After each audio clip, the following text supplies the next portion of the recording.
কাকু কিতা কই বর্তমান সমাজে যেভাবে চুরিদারি শুরু হয়েছে এদেরকে যদি শক্ত বিচার না করা যায় তাহলে কিন্তু গ্রামে বসবাস করাটা কঠিন হয়ে যাবো। না বিচার তো সত্যি করা লাগবো মাত ধরাইবো। মাতবর সবাই এই মাতবর সবাই আছে। আসসালামু আলাইকুম। ওয়ালাইকুম সালাম। সবাই ভালো আছেন না? কিতা চুরি করছে? এই যে আজটা চোরের বাচ্চা। এই কান্দি না। টাকা পাইলে না? একটা আজ চুরি করছো। আজ এই চোরের মারতে মারতে আমার হাত ব্যথা করতেছে। আজ গো তোর পিতার কঠিন বিচার হইব কিছু। জি মাতবর সাহেব বসে লন বসে লন।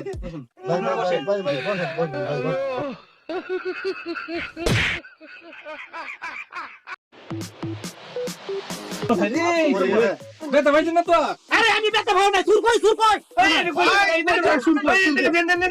বাচ্চা কেমন সুযোগটা পাইছে, আমি বড় দেখতে গেছি লগাই দিছে। এই সবাই কি তোমরা শুটারের লোক কথা না মিয়া? আমরা তো এই মেলা আমি আর দিলা আলাইরো না।